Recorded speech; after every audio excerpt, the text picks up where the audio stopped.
percobaan yang pertama yaitu percobaan arus dan tegangan listrik. Listrik dinamis mempelajari tentang muatan listrik yang bergerak, yang kita sebut sebagai arus listrik. Arus listrik dalam satu rangkaian dapat mengalir apabila kawat penghantar bersifat konduktor atau penghantar listrik yang baik. Sebaliknya, arus listrik tidak mungkin mengalir jika kawatnya bersifat isolator. Arus listrik ini mengalir karena adanya benda potensial atau tegangan, di mana alirannya bergerak dari potensial tinggi ke potensial rendah. Secara konvensional, arah arus listrik mengalir berlawanan arah dengan aliran elektron. Menurut hukum Ohm, besarnya arus listrik dalam satu rangkaian selalu berbanding lurus dengan besarnya tegangan listrik dan berbanding terbalik dengan besarnya hambatan. Tujuan percobaan praktikum ini yaitu 1. Menjelaskan aliran arus dalam satu rangkaian listrik. 2. Menjelaskan pengaruh tegangan terhadap suatu rangkaian.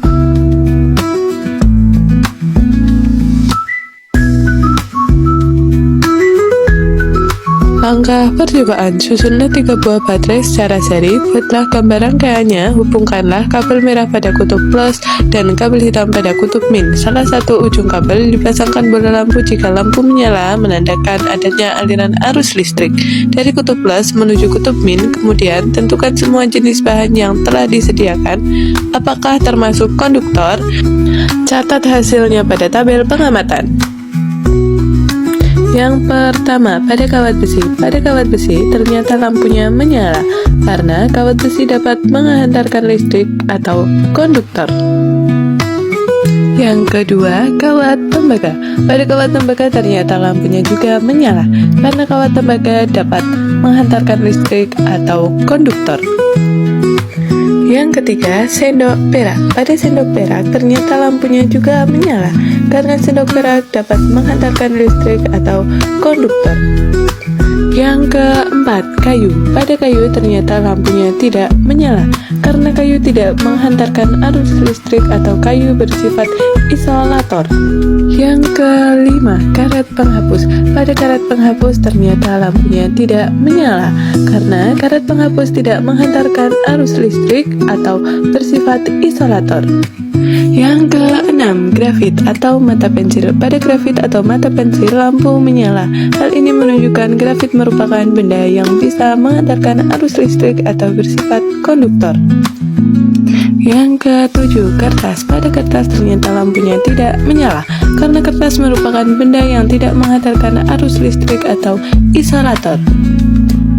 Yang kedelapan, tas plastik. Pada tas plastik lampu juga tidak menyala karena tas plastik merupakan bahan yang tidak menghantarkan arus listrik atau isolator. Yang kesembilan, air keran. Pada air keran ternyata lampunya tidak menyala karena air keran merupakan bahan yang tidak menghantarkan arus listrik atau isolator. Yang ke-10, air garam. Pada air garam ternyata lampunya menyala. Artinya, air percampuran garam dapat menghantarkan arus listrik. Jadi, air garam juga bersifat konduktor.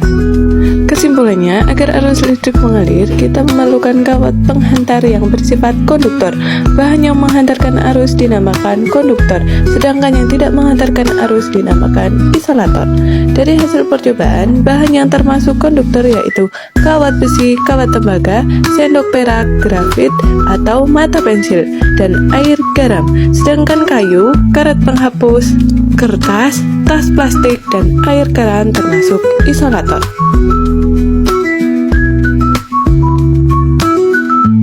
Percobaan pertama, buatlah rangkaian seperti berikut. Sambungkan pada baterai amati apakah lampunya menyala. Ternyata hasilnya lampunya tidak menyala karena kedua ujungnya kabelnya sama-sama berada di muatan positif, sehingga rangkaian tersebut tidak ada tegangan listriknya.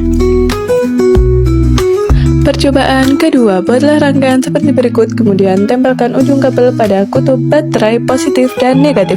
Amati hasilnya, ternyata hasilnya lampu menyala namun agak redup karena muatan listriknya tidak terlalu besar, hanya menggunakan satu baterai. Percobaan ketiga, buatlah rangkaian seperti berikut. Tempelkan ujung kabel pada kutub positif dan negatif baterai. Amati hasilnya, ternyata lampu menyala lebih terang karena muatan listrik lebih besar. Selanjutnya, sama dengan cara sebelumnya, buat rangkaian seperti berikut. Gunakan 3 baterai yang dirangkai secara seri. Amati hasilnya. Hasil menunjukkan ternyata lampunya menyala lebih terang karena muatan listrik lebih besar dari sebelumnya. Hal ini disebabkan baterai yang digunakan lebih banyak. Kesimpulannya, tegangan listrik adalah benda potensial yang menyebabkan arus listrik mengalir dari potensial tinggi ke potensial rendah. Semakin besar tegangan, semakin besar arus yang mengalir dan semakin kuat efek yang ditimbulkan oleh rangkaian tersebut. Contohnya, semakin banyak baterai yang digunakan, maka akan semakin cerah cahaya yang dihasilkan oleh lampu.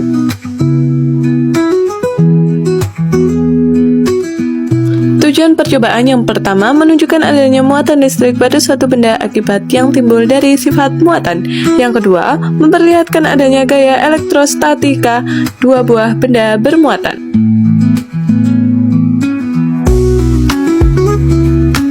Percobaan pertama, di sini saya sudah menyiapkan sisir plastik yang sudah digosokkan ke rambut. Kemudian kita lihat apa yang akan terjadi bila didekatkan dengan potongan kertas.